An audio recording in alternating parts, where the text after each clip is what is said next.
সাধারণ শিক্ষার্থীরা বয়সে ছোট, তারা যে বিপ্লব সাধিত করেছে তাদেরকে স্নেহ করা দরকার। কয়দিন আমার রাজনীতিবিদরা ডেকে তাদেরকে একবেলা সুন্দর মতো খাওয়ায় পাশে বসিয়ে গল্প করার জন্য ডাকছেন কেউ? আমি চ্যালেঞ্জ ছুড়ে দিতে পারি, কে ডেকেছেন? অমুকে অমুক দল গোপনে করছে, আমি প্রকাশ্যে করছি। গোপনে যেই বেটা করছে সেই বেটা স্বাধীনতা আইনা দিতে পারছে, আর আপনি প্রকাশ্যে করে করছেনটা কি? আপনি প্রকাশ্যে করে আমার জন্য কি নিয়ে আসতে পারছেন? বড় বড় কথা বললে তো লাভ নাই। আজকে দেশনেত্রী বেগম খালেদা জিয়া বিদেশে চিকিৎসার জন্য যেতে পেরেছে, তারেক রহমান সাহেবের সাথে আলিঙ্গন করতে পেরেছে। আজকে জামাতের নেতৃবৃন্দ রাজনীতি করতে পারছে, বিএনপির নেতৃবৃন্দ মিছিল মিটিং করতে পারছে। সব রাজনৈতিক দলগুলো এখন উন্মুক্ত। এটা আমাদের এখন কারো কারো ভালো লাগে না। মূলত আমার সন্দেহ হচ্ছে এই দেশে ষড়যন্ত্রকারীরা তাদের ষড়যন্ত্র অব্যাহত রাখছে, যে কোনো মূল্যে এই ষড়যন্ত্র জিয়ে রেখে আপনার আমার অনৈক্য সৃষ্টি করিয়ে দিয়ে দেশটাকে ধ্বংস করতে চায়, আর কিচ্ছু না। এজন্যই এই দেশের কখনোই কোনো স্বাধীনতার স্বাদ আপনি পূর্ণাঙ্গভাবে আমরা ভোগ করতে পারি না। যারা গত 16 বছর একটা শব্দ চয়ন করে নাই, অনলাইনে কোনো অ্যাক্টিভিটিস ছিল না, কার্যক্রম ছিল না, বিএনপির তারেক রহমান, খালেদা জিয়া, জিয়াউর রহমানের পক্ষে একটা স্টেটমেন্ট ছিল না, ওই সকল নাটের গুরুরা এসে আপনার ধরেন এখন রাস্তার থেকে টেন্ডারবাজি করার জন্য এখন আপনি একটা যোদ্ধা সেজে গেলেন। অথচ আপনার এটা যে কত বড় ইম্প্যাক্ট রাজনীতিতে পড়ছে সে আপনি তো বুঝবেন না। আপনি বলেন অমুকে আওয়ামী লীগের ছিল, অমুকে তার ছিল। তা আমি তো গবেষণা করে দেখলাম, গত দুদিন আগে কয়েকটা ছবিও দেখলাম বাংলাদেশের এই জুলাই বিপ্লবের সাথে। তাহলে তো সবচেয়ে বড় বিশাল অবদান হচ্ছে বিপি নুরুল হক নূরের। কথাটা সহ্য হবে না অনেকের, কিন্তু নুরুল হক নূরের কর্মী বাহিনী, এই যে আপনার কি নাম, হাসনাত কি বলে এখন বর্তমানে সজীব ভুইয়া, আমি নুরুল হক নূর বক্তব্য দিচ্ছে, পাশে সে স্লোগান জোর উঁচিয়ে মুখ উঁচিয়ে বলছে, ঠিক এরকম করে বক্তব্য দিচ্ছে। আমার একটি কমপ্লিট ধারণা হয়ে গিয়েছে যে আসলে বাংলাদেশের মানুষের জন্য বিজয় প্রয়োজন ছিল না। বাংলাদেশের মানুষের জন্য প্রয়োজন ছিল ওই আওয়ামী লীগের হানাহানি, আওয়ামী লীগের রাহজানি, আওয়ামী লীগের লাঠিপেটা, আওয়ামী লীগের বিভিন্ন ধরনের অত্যাচার, জুলুম, গুম, খুন। কারণ এদেশের মানুষের সাথে এটাই যায়, এদেশের মানুষের সাথে ঐক্যবদ্ধভাবে একটি সুন্দর সমাজ প্রতিষ্ঠা এটা যায় না। অনেকেই বলতে পারেন ভাই আপনি এত কি কারণে এই কথাগুলো বলছেন? হ্যাঁ, আমি বলছি, অনেকগুলো কারণে বলছি। আমরা 5 তারিখের আগে আমাদের কোনো খবর ছিল না। জুলাই বিপ্লবের আগে আমরা যারা কথা বলতে পারতাম না, জুলাই বিপ্লবের আগে যারা গর্তের মধ্যে অনেকে লুকায়িত ছিলেন, জুলাই বিপ্লবের আগে যারা নিজেরা নিজের জন্য পর্যন্ত কোনো একটি দাবি দেওয়া নিয়ে মাঠে আসতে পারেন নাই, অনলাইনে যুদ্ধ করেন নাই, অফলাইনে যুদ্ধ করেন নাই, আওয়ামী লীগের দালালি করা ছাড়া কোনো কাজ ছিল না, আজকে মনে হচ্ছে তারা যেন বাংলাদেশের মহারথীতে রূপান্তরিত হয়েছে। অথচ জুলাই বিপ্লবটা আজ যেন মনে হচ্ছে যে একটা মহাপাপ, একেবারে কষ্টের কারণ হয়ে যাচ্ছে। কারণ এই জুলাই বিপ্লব হওয়ার পরে তো আপনি স্বাধীনতা পেয়েছেন, কথা বলতে পেরেছেন, রাজনীতি করতে পারছেন, বিভিন্ন জায়গায় যেতে পারছেন। এখন আপনাকে ঠেকায় কে? এই যে এত কিছু পারছেন এটা আর আপনার সহ্য হচ্ছে না। এখন আপনাকে আবার ওই গর্তে ঢুকতে হবে, এখন আপনাকে আবার ওই জেলে যেতে হবে, এখন আপনাকে আবার ওই অশান্তির মধ্যে থাকতে হবে, এখন আপনাকে আবার ওই খুনগুমের জায়গায় যেতে হবে। এই কারণে এখন অতি ব্যস্ত হয়ে পড়েছে বাংলাদেশের কিছু সুশীলগণ। কথাগুলো শুনতে খারাপ লাগবে, বাস্তব সত্য কথা হচ্ছে বাংলাদেশের 5ই আগস্টের পূর্বে কি দুর্দশা ছিল সেটা সবাই জানেন। এই দেশে দলের নাম দিয়ে রাজনীতি করা যাইতো না। রাজনীতি করতে গেলে তাদেরকে গ্রেপ্তার, হয়রানি, মামলা, হামলা, বিভিন্নভাবে তাদেরকে ধ্বংস করা হতো। বাংলাদেশে 5 তারিখের পরে যে দৃশ্য আমরা দেখলাম, সেই দৃশ্যের যারা নায়ক, তারা যে পদ্ধতিতে এই দৃশ্যটি আমাদেরকে দেখিয়েছেন, তাতেই তো আমরা তাদেরকে সম্মান জানিয়ে মৃত্যুর আগ পর্যন্ত স্যালুট দিলেও সময় শেষ হবে না।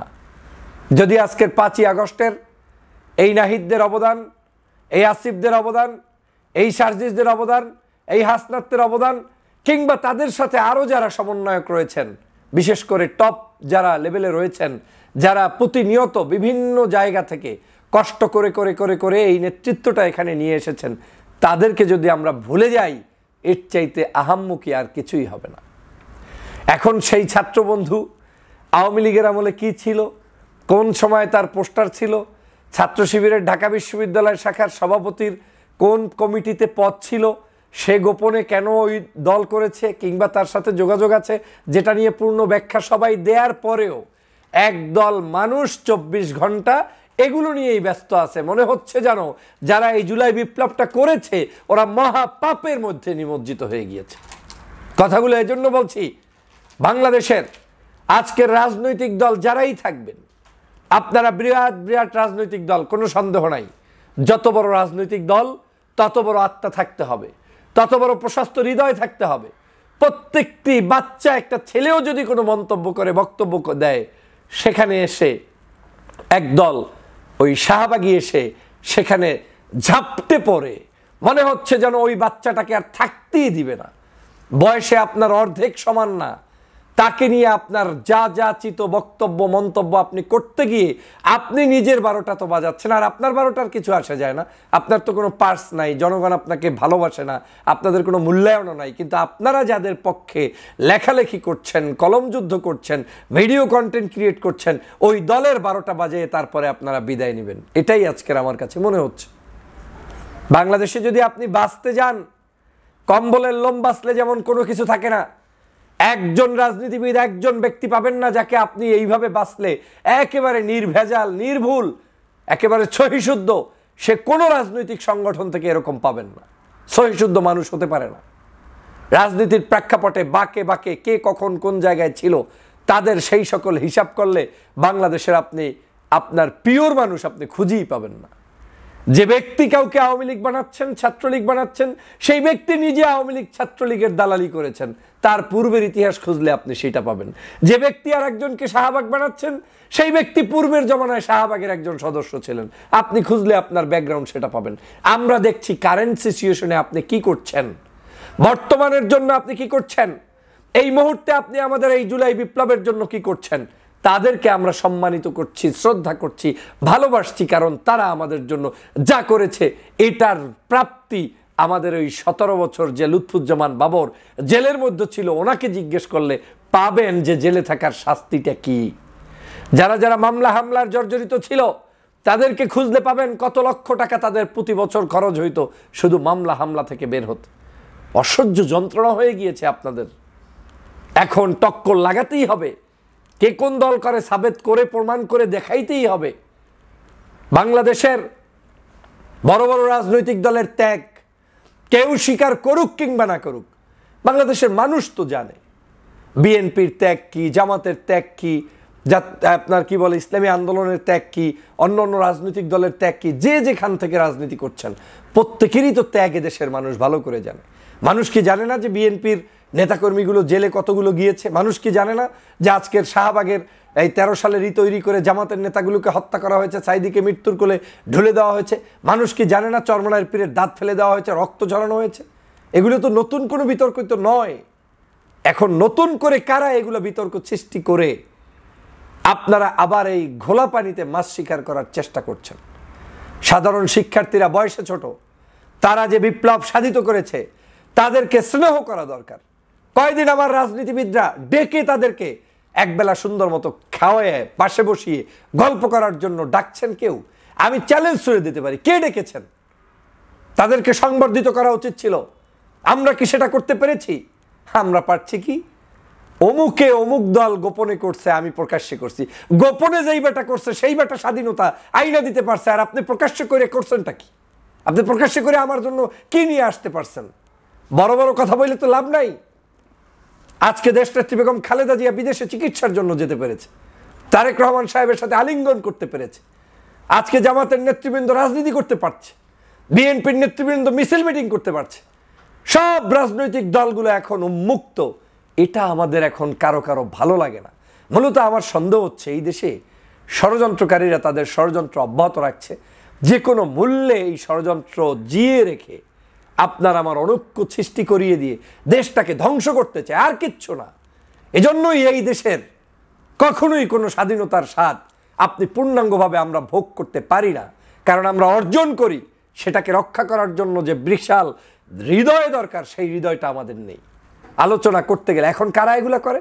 যারা গত 16 বছর একটা শব্দ চয়ন করে নাই, অনলাইনে কোনো অ্যাক্টিভিটিস ছিল না, কার্যক্রম ছিল না, বিএনপির তারেক রহমান খালেদা জিয়া জিয়াউর রহমানের পক্ষে একটা স্টেটমেন্ট ছিল না, ওই সকল নাটের গুরুরা এসে আপনার ধরেন এখন রাস্তার থেকে টেন্ডারবাজি করার জন্য এখন আপনি একটা যোদ্ধা সেজে গেলেন, অথচ আপনার এটা যে কত বড় ইম্প্যাক্ট রাজনীতিতে পড়ছে সে আপনি তো বুঝবেন না। যেই আজহারীর সমালোচনা আপনি করছেন, 2-4 জন রাস্তা থেকে উঠে আসা দুষ্ট চক্রের সদস্য, সেই আজহারীর মাহফিলে চিফ গেস্ট থাকে, প্রধান অতিথি থাকে air vice marshal Altaf Hossain Chowdhury.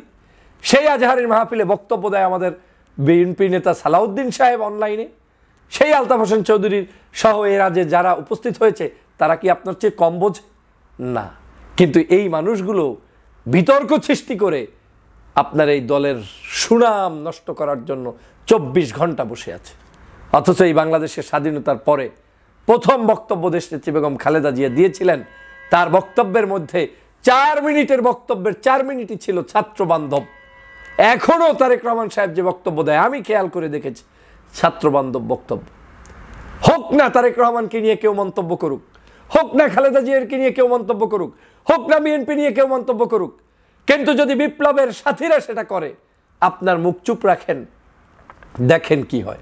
এখন যদি আপনি বলেন অমুকে আওয়ামী লীগের ছিল, অমুকে তার ছিল, তা আমি তো গবেষণা করে দেখলাম, গত 2 দিন আগে কয়েকটা ছবিও দেখলাম বাংলাদেশের এই জুলাই বিপ্লবের সাথে, তাহলে তো সবচেয়ে বড় বিশাল অবদান হচ্ছে বিপি নুরুল হক নূরের। কথাটা সহ্য হবে না অনেকের, কিন্তু নুরুল হক নূরের কর্মী বাহিনী, এই যে আপনার কি নাম হাসনাত কি বলে এখন বর্তমানে সজীব ভুইয়া, আমি নুরুল হক নূর বক্তব্য দিচ্ছে, পাশে সে স্লোগান জোর উঁচিয়ে মুখ উঁচিয়ে বলছে, ঠিক এরকম করে বক্তব্য দিচ্ছে সজীব ভুইয়া। পাশে সম্ভবত হান্নানকেও দেখলাম, একটু দাড়ি লম্বা ছিল, আমি জানি না, কনফিউজড, আপনারা হয়তো আমার ভিডিও দেখলে বলতে পারবেন।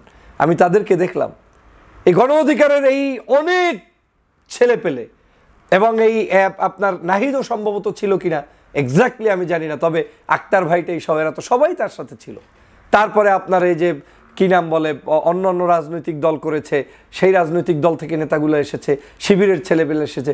এই আন্দোলনটা ছিল তো এমন একটা আন্দোলন যে কেউ ভাবতেই পারে নাই রাস্তার সকল আন্দোলন সংগ্রামকে উল্টো দিকে ঘুরিয়ে দিয়ে একটা নতুন প্যাটার্নে, যাদেরকে জীবনে আপনি চিনতেন না, আপনি সজীব ভুইয়াকে, এই যে আসিফ নাহিদ, এদেরকে আপনি 5 তারিখের মানে এই জুলাই মাসের 16 তারিখের আগে কেউ চিনতেন বাংলাদেশে, তাহলে তারা এখান থেকে হঠাৎ করে এসে যে এই কাজটা করে দিল, এটাই তো আমার বড় অ্যাচিভমেন্ট।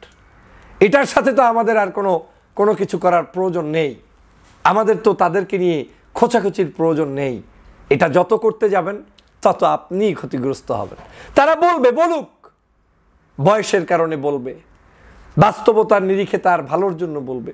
জনগণ দেখবে, শুনবে, জানবে, তারপরে সিদ্ধান্ত নেবে কে ভালো কে মন্দ। তারা রাজনীতি করবে, করুক, তারা দল করবে, করুক, তারা যে কোনো রাজনৈতিক দলের ব্যাপারে প্রশ্ন তুলবে, তুলুক। সেটার জন্য যদি এখন 80 বছর 60 বছর 70 বছরের কেউ এসে কাউন্টার দিতে যান, তাহলে বুঝতে হবে আপনার পায়ের তলার মাটি নরম হয়ে যাচ্ছে। যে বেশি ঘন ঘন রিয়াকশন প্রকাশ করবে, বুঝতে হবে তার দুর্বলতা শুরু হয়ে গিয়েছে। এটা কিন্তু ভালো সিগন্যাল নয়। এটা শেখ হাসিনা করতেন, এটা আওয়ামী লীগ করতেন, সে কারণেই আওয়ামী লীগের পতন হয়েছে। বাংলাদেশের কোনো রাজনৈতিক দলেরই আমার এই প্রাণপ্রিয় ছাত্রদের ব্যাপারে মন্তব্য করা থেকে বিরত থাকা উচিত।